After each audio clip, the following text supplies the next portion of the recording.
ഹേ മാധവ പീതാംബരാ ഞാൻ നിന്നെ ഓർക്കുന്നിതാ. ഹേ മാധവ മധുമാസ ചന്ദ്ര നോവും ഹൃദയം അറിയുന്നില്ലേ. വേനൽ കനവിൽ പെയ്യുന്നില്ലേ. ഹേ മാധവ മധുമാസ ചന്ദ്ര നോവും ഹൃദയം അറിയുന്നില്ലേ.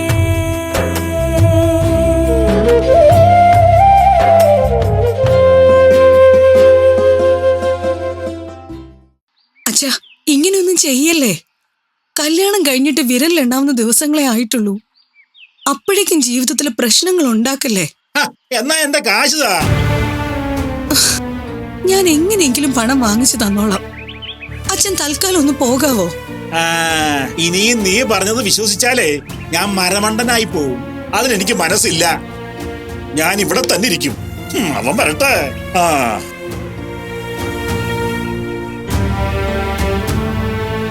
ഇന്ന് നിന്റെ കണ്ണേട്ടനെ കാണണമെന്ന് വെച്ചിട്ട് കണ്ടില്ലല്ലോ. ഞാനും കണ്ണേട്ടനെ കണ്ടിട്ട് കുറച്ച് ദിവസമായി. ആരാ ഈ കണ്ണേട്ടൻ? ഇവിടെ അടുത്തുള്ള ആളാ കണ്ണേട്ടൻ. പാവം ചേട്ടനാ. എന്നിട്ട് എവിടെ? അറിയില്ല. മീരെ, അച്ഛൻ ഇതുവരെ അയാളെ കാണാത്തോണ്ട് പറയാ.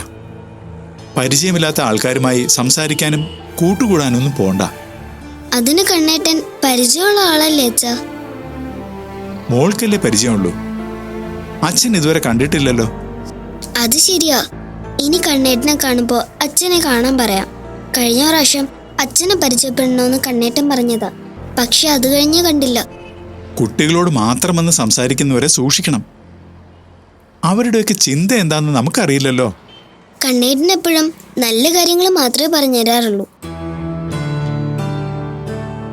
പിന്നെ എല്ലാവരെയും സഹായിക്കുന്ന മനസ്സാ. അതല്ലേ അന്ന് അമ്മ വീണ് കിടന്നപ്പോഴും ആശുപത്രിയിലാക്കാൻ വന്നത്.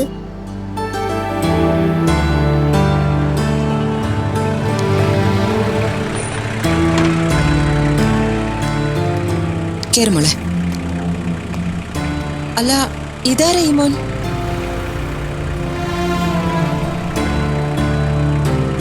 മകനാ. വേറെ സ്കൂളിലാണോ? അതെ. ആ, ശരി.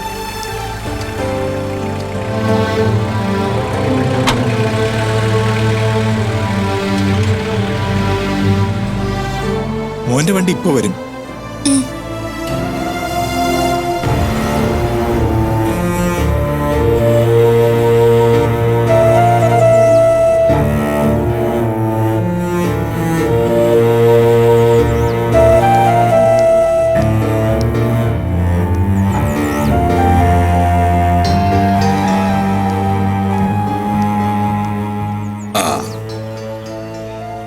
ഇതെന്താ ഇവിടെ നിന്നത്? അകത്ത് കയറി ഇരിക്കായിരുന്നല്ലോ. ചായ കുടിച്ചോ? എനിക്ക് നിങ്ങളുടെ ചായയും കാപ്പിയും ഒന്നും വേണ്ട. എന്റെ കാശിന്റെ കാര്യത്തിൽ ഒരു തീരുമാനം ഉണ്ടാക്കണം. കാശോ? എന്റെ മോൻ മരിച്ചത് ബൈക്ക് ആക്സിഡന്റില്ല. അതിന് കാശ് കുറെ ഇൻഷുറൻസ് നിന്ന് കിട്ടിയിരുന്നു. അത് മുഴുവൻ ഇവളെടുത്ത്.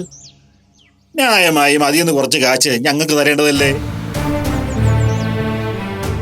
എന്റെ മോന് കിട്ടിയ കാശും കൊണ്ട് ഇവള് വേറെ കല്യാണവും കഴിച്ച് ഇങ്ങി പോകുന്നു. വയസ്സായ ഞാനും ഭാര്യ എന്തോ ചെയ്യും? ഞങ്ങൾക്ക് ചെലവിന് തരേണ്ട മകനാ മരിച്ചു പോയത്. അവൻ മരിക്കും മുമ്പ് കാശെല്ലാം ഇവക്ക് കിട്ടുന്ന രീതിയിലാ ചെയ്തു വെച്ചിരുന്നത്. അതിന്റെ ഒരിടപാട് എങ്ങനായിരുന്നെന്ന് ഇപ്പോഴും എനിക്ക് മനസ്സിലായിട്ടില്ല. ഞാൻ എന്താ ചെയ്യേണ്ടത്? അത് മാന്യന്മാരുടെ ചോദ്യം. നിങ്ങളൊരു മാന്യനായതുകൊണ്ട് അങ്ങനെ ചോദിച്ചു. അതുകൊണ്ട് ഞാൻ കാര്യം പറയാം. എനിക്കൊരു 10 ലക്ഷം രൂപ കിട്ടണം. ആ കാര്യം ഞാൻ ഇവളോട് നേരത്തെ പറഞ്ഞതാ. ആ കാശ് കിട്ടിയാ ഞാൻ പോയിക്കോളാം. പിന്നെ എന്റെ ശല്യം നിങ്ങൾക്ക് ആർക്കും ഉണ്ടാവത്തില്ല.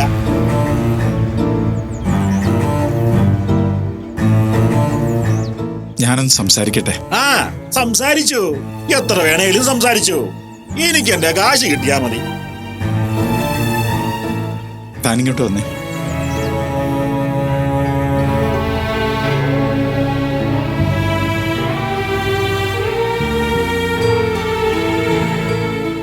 എന്തൊക്കെ അയാൾ പറയുന്നേ? സന്ദീപേട്ടന്റെ അച്ഛന് ഞാൻ വേറെ കല്യാണം കഴിച്ചൊന്നും ഇഷ്ടപ്പെട്ടിട്ടില്ല. അതിന്റെ പ്രശ്ന. വിവാഹത്തിന്റെ കാര്യമൊന്നും അദ്ദേഹം സംസാരിച്ചില്ലല്ലോ. പണത്തിന്റെ കാര്യമല്ലേ സംസാരിച്ചുള്ളൂ. അതൊന്നും അച്ഛൻ പറയുന്ന പോലെ അല്ല കാര്യങ്ങള്. ഇൻഷുറൻസ് കിട്ടിയപ്പോ തന്നെ കുറെ കാശ് ഞാൻ കൊടുത്തിരുന്നതാ. അതെല്ലാം അച്ഛൻ കുടിച്ചു തീർത്തു.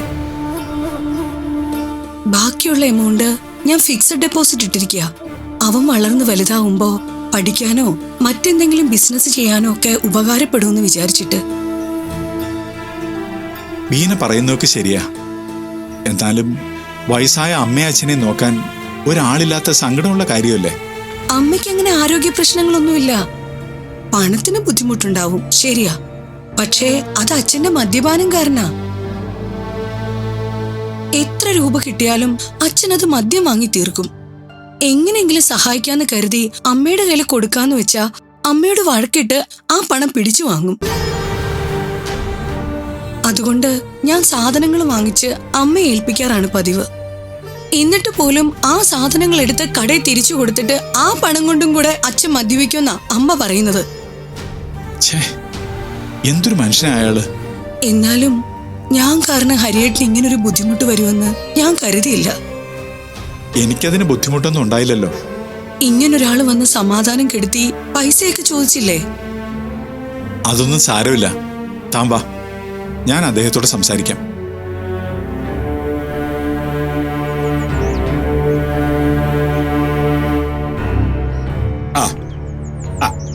സംസാരമൊക്കെ കഴിഞ്ഞോ? ഞാൻ സംസാരിച്ചു. നിങ്ങൾ ഇവിടെ വരുന്നതിനോ മകന്റെ കുട്ടിയെ കാണുന്നതിനോ എനിക്ക് ഒരു പ്രശ്നവുമില്ല. പക്ഷെ ഇവിടെ വന്ന് പണത്തിന്റെ പേരിൽ പ്രശ്നം ഉണ്ടാക്കാൻ ശ്രമിച്ചാൽ എനിക്ക് വെറുതെ ഇരിക്കാൻ പറ്റില്ല. അത് കൊള്ളാമല്ലോ. ഇത്രയും നേരം മനനായിരുന്ന നിങ്ങള് അവളോട് ഒരു 5 മിനിറ്റ് സംസാരിച്ചിട്ട് വന്നപ്പോ രീതിയൊക്കെ അങ്ങ് മാറിയല്ലോ. ഓ, എന്റെ മോളെ, നിന്നെ സമ്മതിക്കണം. എന്റെ മോന്റെ സ്വഭാവം മാറിയതേ എനിക്കിപ്പോ അത്ഭുതമൊന്നും തോന്നുന്നില്ല. ഞാൻ പറഞ്ഞില്ലേ, നിങ്ങൾ ഇവിടെ വെറുതെ പ്രശ്നം ഉണ്ടാക്കാൻ ശ്രമിക്കരുത്. ഞാൻ പ്രശ്നം ഉണ്ടാക്കും. എന്റെ കാശ് കിട്ടാതെ എനിക്ക് ഇവിടുന്ന് പോകാൻ പറ്റില്ലെന്ന് പറഞ്ഞില്ലേ?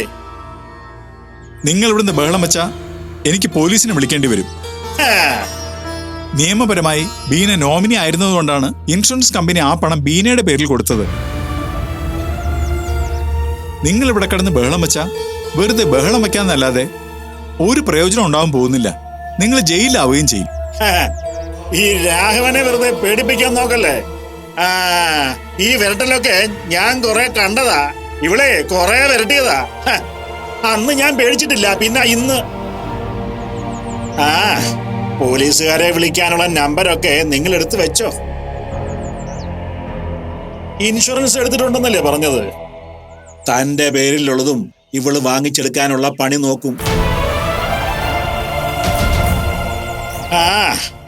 രാവിലെ വണ്ടി എടുക്കും മുമ്പ് ബ്രേക്കൊക്കെ ഒന്ന് ചെക്ക് ചെയ്താ പെട്ടെന്ന് ഭിത്തിയിൽ പടമാവാതിരിക്കാം. ഇതുകൊണ്ടൊന്നും ഞാൻ പിന്മാറുമെന്ന് നീ കരുതണ്ട. നിനക്ക് സമാധാനം തരാതിരിക്കാൻ എനിക്ക് അറിയാവടി. നിന്റെ മോൻ സൂരജിനെ ഞങ്ങൾക്ക് തരണമെന്നും പറഞ്ഞ് ഞാൻ കേസ് കൊടുക്കാൻ പോവാ. നീ വേറെ കല്യാണം കഴിച്ച് സൂഹിക്കുമ്പോഴേ എന്റെ പേരെ കുട്ടി കഷ്ടപ്പെടാൻ പാടില്ലല്ലോ. അവനിവിടെ സന്തോഷായിട്ടാ ജീവിക്കുന്നത്. സൂരജിന് ഇവിടെ ഒരു കുറവും ആരും വരുത്തില്ല. അതൊക്കെ നിങ്ങൾ പറയുന്നതല്ലേ. അതിൽ സത്യം ഉണ്ടോന്ന് എനിക്കും കോടതിക്കും ബോധ്യപ്പെടട്ടെ. ഒന്നിനെയും ഞാൻ വെറുതെ വിടില്ല. രാഘവന്റെ അടുത്താ നിന്റെ കളി. കാണിച്ചു തരാൻ ഞാൻ ആരാണെന്ന്. നീ അവനെ നിന്റെ കൂടെ വളർത്തുന്നത് എനിക്കൊന്ന് കാണണമടി.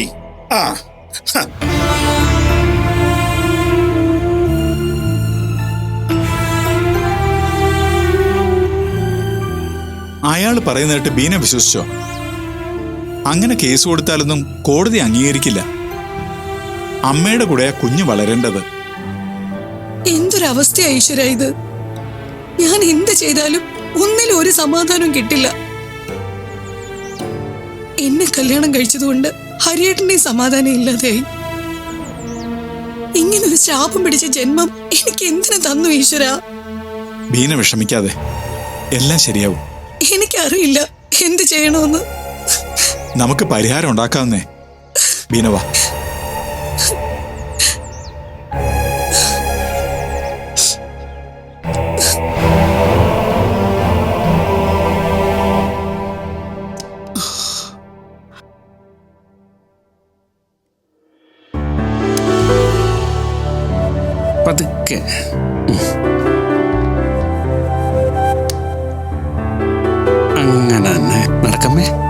പതിയെ. ഇത് ഞാനിപ്പോ കൈയെടുത്തു കേട്ടോ. നടന്നോ. എന്റെ ഭഗവാനെ, നീ ഞങ്ങളുടെ പ്രാർത്ഥന കേട്ടു. 3 മാസത്തിൽ കൂടുതലായി അമ്മ ഇന്ന് നടന്നു കാണാൻ നേരത്തെ വഴിപാടുകളില്ല. ഞാൻ പറഞ്ഞിരുന്നില്ലേ തന്നെ, ഭഗവാൻ നമ്മുടെ കൈവിടില്ല, അമ്മ നടക്കുമെന്ന്. അത് നടക്കട്ടെ. ശരിയാട്ടോ. മനോജേട്ടൻ എന്നും പറയും അമ്മയുടെ അസുഖം മാറും, അമ്മ നടക്കുന്നൊക്കെ. ദേ, എന്നും കുറച്ചു നേരം ഇങ്ങനെ പിടിച്ച് നടന്നാൽ മതി. പതിയെ പതിയെ കാലിന് ബലം കൂടി കൂടി വരും. പിന്നെ നമുക്ക് ഈ വാക്കറൊക്കെ ഒഴിവാക്കാം. നീ തന്ന ധൈര്യം മോനെ ഇത്. പിന്നെ ഭഗവാന്റെ അനുഗ്രഹവും. ശരിക്കും ഇതൊരു 2ാം ജന്മോ. ഈ ഭൂമിയിൽ ഇനിയും എന്തോ കർമ്മം എനിക്ക് ബാക്കിയുണ്ട്. അതിന് നീട്ടിക്കിട്ടിയ ആയുസ ഇത്. അമ്മ മനസ്സിന് ധൈര്യം കൊടുക്ക. ഞാനെന്ന് പറഞ്ഞ പോലെ നല്ല ആരോഗ്യത്തോടെ ഈ വാക്കുറൊന്നും ഇല്ലാതെ നടക്കുന്നതായിട്ട് മനസ്സിൽ കണ്ടാൽ മതി. അതങ്ങ് മനസ്സിൽ പതിയുമ്പോ ശരീരവും അങ്ങനെ തന്നെ ആയിക്കോളും. ഇപ്പൊ ഇത്രയായില്ലേ അമ്മേ, ബാക്കിയെല്ലാം പെട്ടെന്ന് ശരിയായിക്കോളും. അതെ, ഉറപ്പായി ശരിയാവും. അയ്യോ, അമ്മയ്ക്ക് മരുന്ന് കൊടുക്കാൻ സമയമായി. ഞാൻ എടുത്തോണ്ട് വരാം. പാവം ധന്യ, അവൾ ഒരുപാട് കഷ്ടപ്പെട്ടു. എന്നെ ഇത്രയും നന്നായി ധന്യ നോക്കുമെന്ന് ഞാൻ ഒരിക്കലും കരുതിയതല്ല മോനെ. വാമ്മേ, നമുക്ക് വരാന്തയിൽ പോയി നടക്കാം. തിരികെ വാ, തിരിക്കേ. അങ്ങനെ തന്നെ.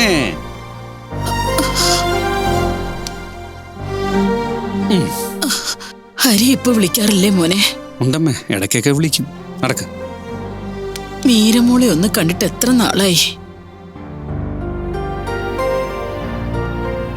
ഹരിയുടെ കല്യാണം കഴിഞ്ഞ് ഒരു പ്രാവശ്യം ഇവിടെ വന്നുള്ളൂ അല്ലേ?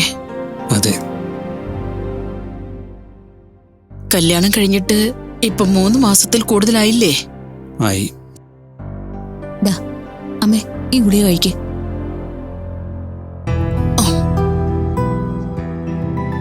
കുടിക്ക്.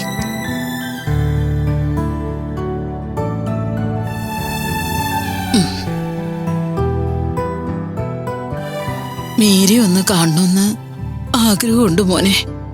ഹരിയോട് മീരയും കുട്ടി ഇങ്ങോട്ട് വരാൻ പറയാം. ശരിക്കും ഹരിക്ക് ജോലി തിരക്കായിരിക്കും.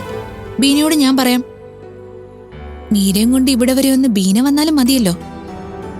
എന്നാ നീ ബീനയോടൊന്ന് പറഞ്ഞു നോക്ക്. ശരി. ആമേ, ഞാൻ പിടിക്കുന്നില്ല കേട്ടോ. അമ്മ നടന്നോ. മിടുക്കി മിടുക്കി. നടക്ക്. അങ്ങനെ തന്നെ. ഹലോ ധന്യേ, എന്തൊക്കെയുണ്ട് വിശേഷം? ആ, അത് കൊള്ളാം. ഞാൻ അങ്ങോട്ട് വിളിക്കുമ്പോഴാണോ വിശേഷം ചോദിക്കുന്നത്? എന്റെ കയ്യിൽ ഫോൺ ഉള്ളതല്ലേ, ഒന്നിങ്ങോട്ടൊക്കെ വിളിച്ചൂടെ? സമയം കിട്ടണ്ടേ? 2 പിള്ളേരുടെ പിറകെയുള്ള ഓട്ടോ അല്ലേ. പിന്നെ പറ, എന്തൊക്കെയാ വാർത്തകള്? നിന്റെ കല്യാണം കഴിഞ്ഞിട്ട് മാസം 3 കഴിഞ്ഞു. അതാണ് വാർത്ത. ഒരു ദിവസം മനോജേട്ടന്റെ നിർബന്ധം കൊണ്ട് നിങ്ങൾ ഇവിടെ വന്നതൊഴിച്ചാൽ ഇക്കാലം അത്രയും ബാക്കിയുള്ളവര് ജീവിച്ചിരിപ്പുണ്ടോ ഇല്ലയോന്ന് തിരക്കാൻ ഒന്നും വരികയോ വിളിക്കുകയോ ഒന്നുമില്ല. നിന്റെ കല്യാണം നടത്തിയതിന്റെ ബ്രോക്കർ ഫീസോ കിട്ടിയില്ല. പണ്ടുണ്ടായിരുന്ന സൗഹൃദം കൂടി നഷ്ടപ്പെടാന്ന് പറഞ്ഞ കുറച്ച് കഷ്ടാണ് കേട്ടോ. നല്ല കൂട്ടുകാർക്ക് എപ്പോഴും ഉള്ള ഈ വിളിയും പറച്ചിലും ഒന്നും ആവശ്യമില്ലെന്നാ പറഞ്ഞു കേൾക്കുന്നത്.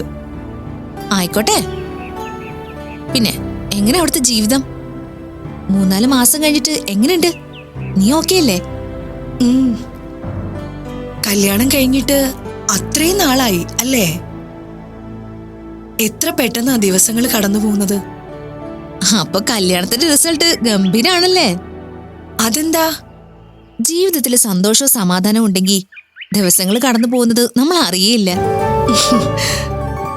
കല്യാണം കഴിഞ്ഞ് 3-4 മാസമായത് നീ അറിഞ്ഞില്ലെങ്കിൽ അതിനർത്ഥം നീ അവിടെ ഹാപ്പിയാണെന്നല്ലേ? ശരിയാട്ടോ. ഇവിടെ എനിക്ക് ഒരു കുഴപ്പമില്ല. ഞാൻ ഹാപ്പിയാ. ഹരിയേട്ടൻ വളരെ പാവാ. കണ്ടോ, ഇപ്പൊ ഞാൻ അന്ന് പറഞ്ഞതെല്ലാം സത്യാണെന്ന് നിനക്ക് ബോധ്യായില്ലേ? അതെ. ഹരിയും കുട്ടികളൊക്കെ അവിടെ ഉണ്ടോ?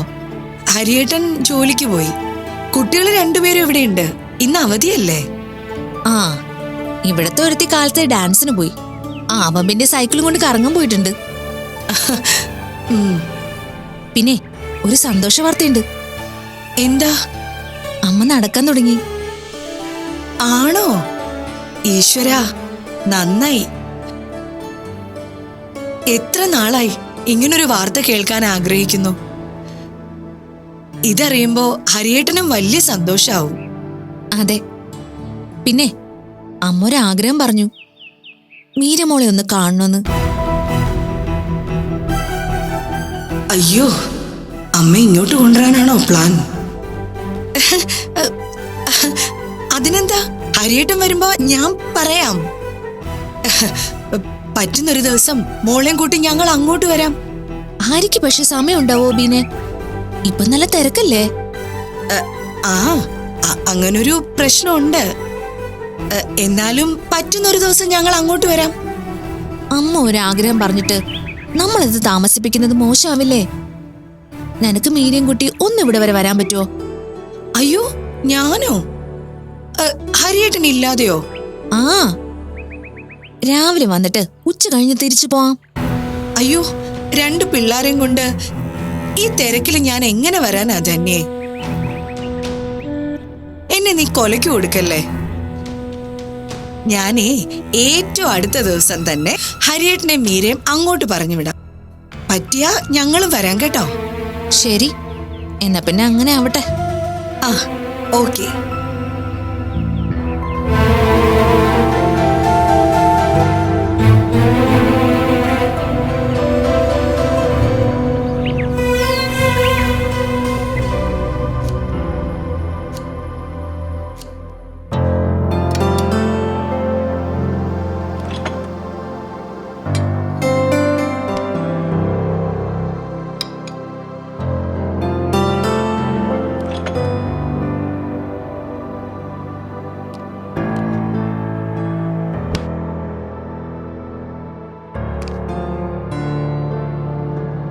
സൂരജ്, എന്താ അമ്മേ?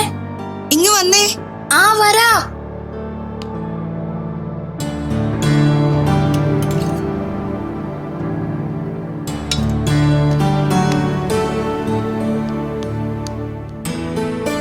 എന്താ അമ്മ വിളിച്ചേ? ദാ, ഈ ഐസ്ക്രീം കഴിച്ചോ. മീരയ്ക്കുള്ളത് ഇവിടെ? മീരയ്ക്കില്ല, അവൾ ഇന്നലെ കഴിച്ചതല്ലേ. ഇതിപ്പോ ഒരാൾക്കുള്ളതേ ഉള്ളൂ. നീ കഴിച്ചോ. എന്നാ കുഴപ്പമില്ല. അല്ലെങ്കിൽ എന്താ കുഴപ്പം? എനിക്ക് തരുന്നതിലേക്കാൾ അവക്ക് കൊടുക്കുന്നുണ്ടോ എന്ന് അറിയാനാ. അവക്ക് ഐസ്ക്രീം ഇല്ലെങ്കിൽ പിന്നെ കുഴപ്പമില്ലല്ലോ. ഇനി ഇതുകൊണ്ട് നടന്ന് അലിയിച്ച് കളയാതെ കൊണ്ടുപോയി കഴിക്കാൻ നോക്ക്. ഓക്കെ.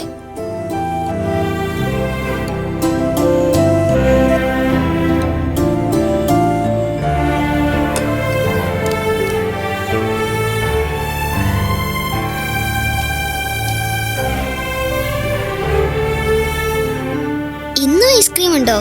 ഞാൻ കരുതി ഇന്നലെ തീർന്നു കാണുമെന്ന്. ഞാൻ പോയി എനിക്കുള്ളതും കൂടെ വാങ്ങിട്ട് വരാം.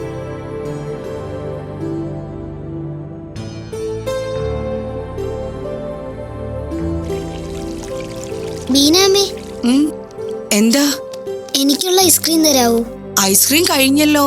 അവസാനം ഒരു ഇത്തിരി ബാക്കി ഉണ്ടായിരുന്നതാ ഞാൻ സൂരജിന് കൊടുത്തത്.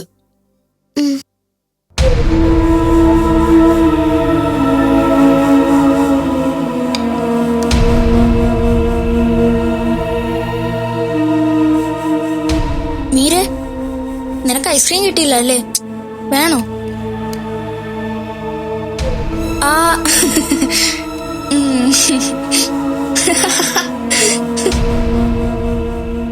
വേണ്ട, സൂര്യചേട്ടൻ കഴിച്ചു. കിട്ടാത്തോണ്ടല്ലേ നീ വേണ്ടെന്ന് പറയുന്നത്. നീ വലിയ തുള്ളിച്ചാട്ടത്തോടെ അമ്മയുടെ അടുത്ത് പോന്നാണ്ടപ്പോഴേ എനിക്ക് തോന്നി നിനക്ക് ഐസ്ക്രീം കിട്ടില്ല എന്ന്.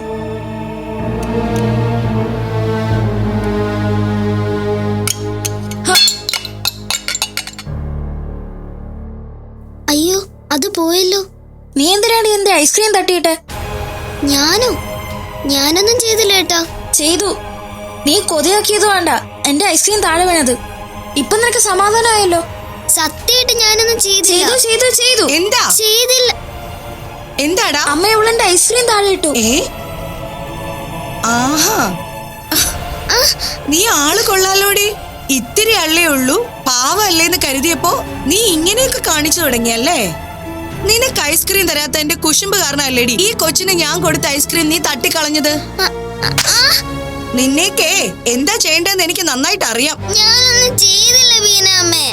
നീ ഒന്നും ചെയ്തില്ലെങ്കിൽ എങ്ങനെയാ അവന്റെ കയ്യിൽ നിന്ന് ഐസ്ക്രീം താഴെ പോകുന്നത്?